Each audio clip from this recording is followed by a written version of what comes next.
On behalf of people of Tamil Nadu, we thank Honorable Prime Minister for inaugurating these visionary projects. Now we cordially welcome Honorable Prime Minister to deliver his address.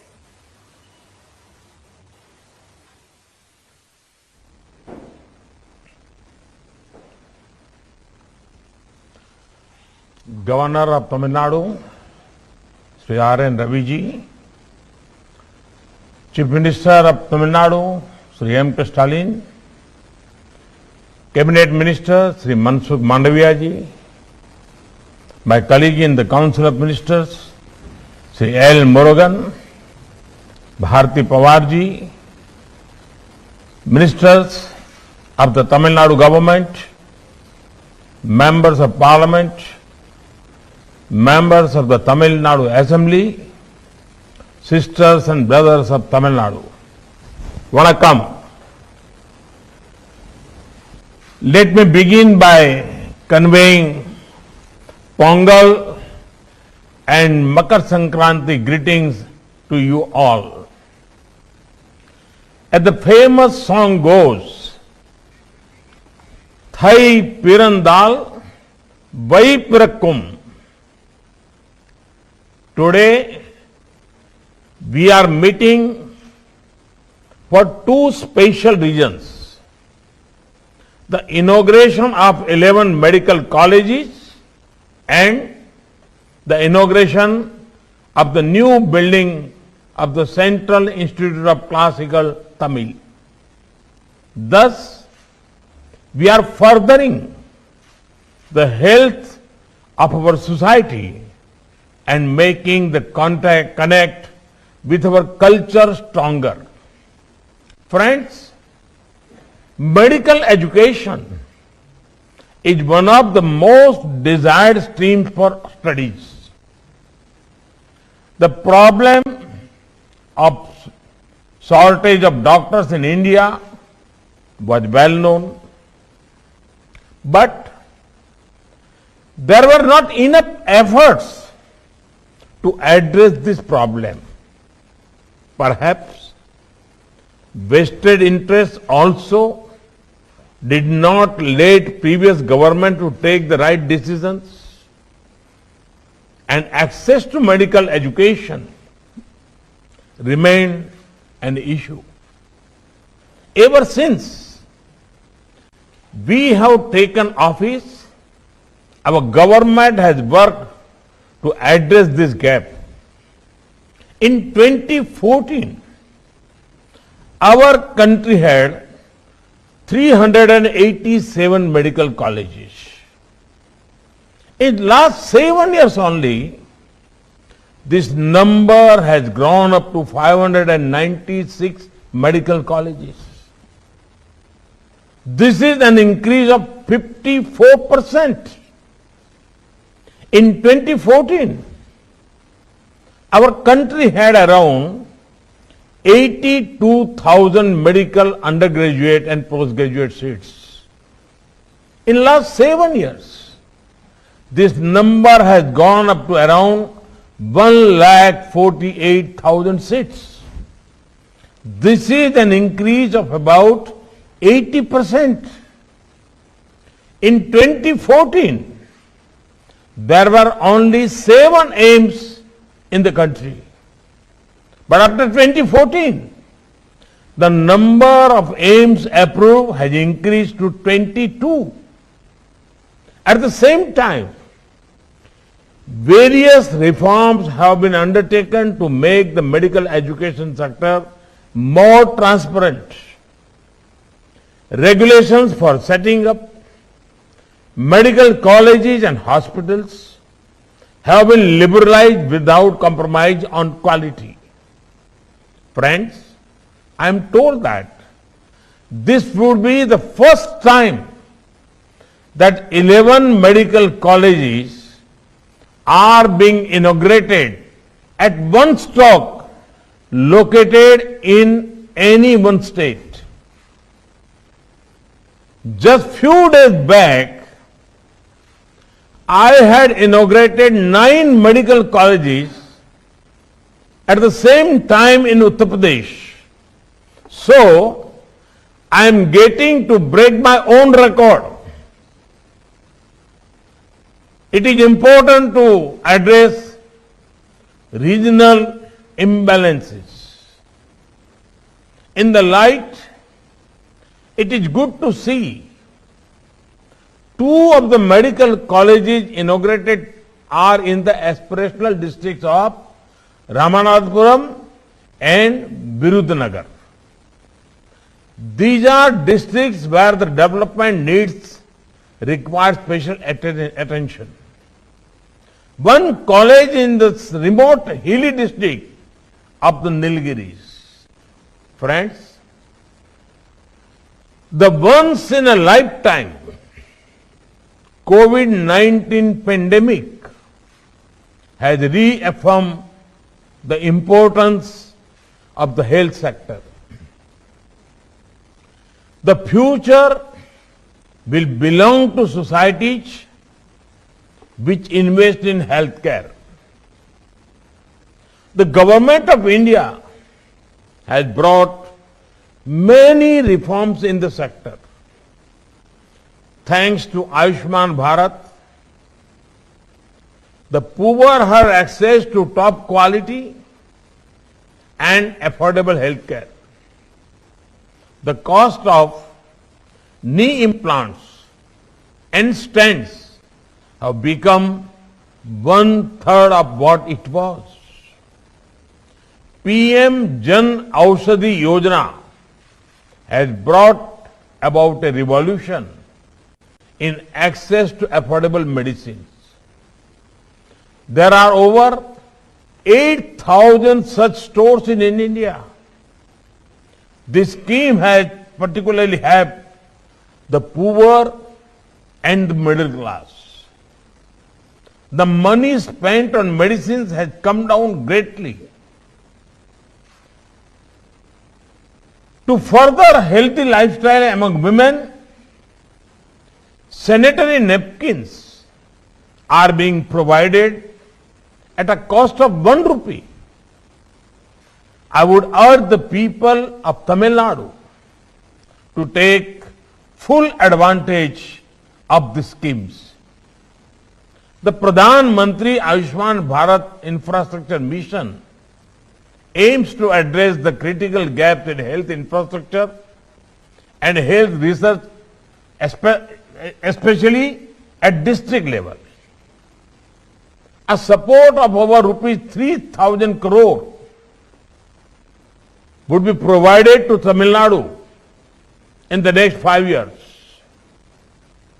This will help in establishing urban health and wellness centers, district public health labs, and critical care blocks across the state. The benefits of this for the people of Tamil Nadu will be immense. Friends, in the coming year, I envision India as being to go to this destination for quality and affordable care. India has everything needed to be a hub for medical tourism. I say this based on the skill of our doctors. I urge the medical fraternity to look at telemedicine as well. Today, the world has also taken note of Indian practices that further wellness. This includes yoga, Ayurveda, and Siddha. We are working to make this popular in a language the world understands. Friends, the new building of the Central Institute of Classical Tamil will make Tamil studies more popular. It will also give a wider canvas to students and researchers. I am told that the Central Institute of Classical Tamil intends to translate Tirukural in various Indian and foreign languages. This is a good step. I have always been fascinated by the richness of the Tamil language and culture. One of the happiest moments of my life was when I got a chance to speak a few words in the world's oldest language, Tamil, at United Nations. The Sangam classics are our window to the rich society and culture of the ancient times. Our government also had the honor to setting up Subramanya Bharati Chair on Tamil Studies at Banaras Hindu University. Located in my parliamentary constituency, this will drive greater curiosity about Tamil. When I launched a translation of Tirukural in Gujarati, I knew that the rich thoughts of this timeless work would connect with the people of Gujarat and drive greater interest in ancient Tamil literature. Friends, we have given great emphasis on promotion of Indian languages and Indian knowledge system in our National Education Policy 2020. Tamil can now be studied as a classical language in school education at the secondary level or middle level. Tamil is one of the languages in the Bhasha Sangam where school students get familiar with 100 sentences in various Indian languages in audio videos. Largest e-content of Tamil has been digitized under the Bharatvani project. Friends, we are encouraging education in mother tongue and local languages at schools. Our government has also started making technical courses like engineering available to students in Indian languages. Tamil Nadu has produced many bright engineers. Many of them have become top global technology and business leaders.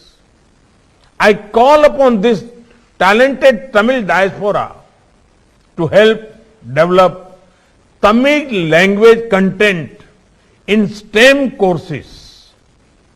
We are also developing an artificial intelligence based language transition tool to translate English language online courses into 12 different Indian languages including Tamil. Friends, India's diversity is our strength. Ek Bharat, Shresth Bharat seeks to enhance the spirit of unity in diversity and bring our people closer. When a young child in Haridwar sees a Tiruvalluvar statue and finds out about his greatness, a seed of Ek Bharat, Shresth Bharat is laid in a young mind.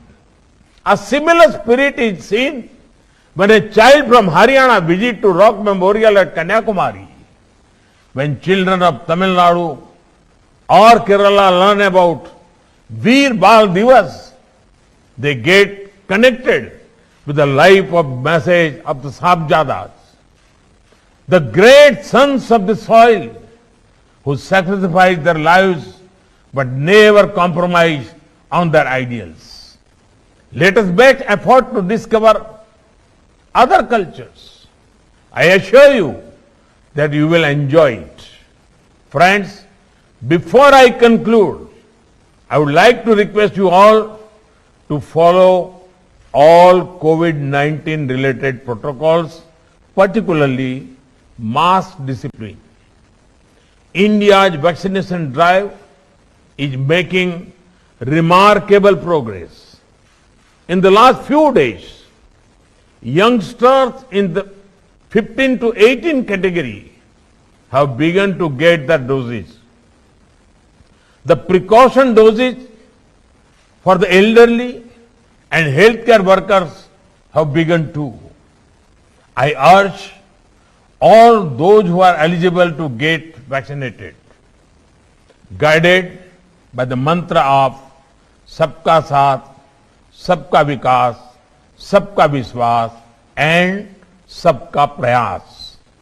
All of us have to work together to bring a positive change in the lives of 135 crore Indians.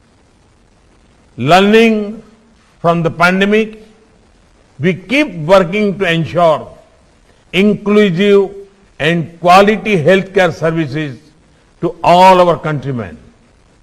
We need to learn from our rich culture and build the foundation of Amrit Kal for the future generations to come. Best wishes once again to all on the occasion of Pongal. May it bring peace and prosperity to all of us. Vanakkam.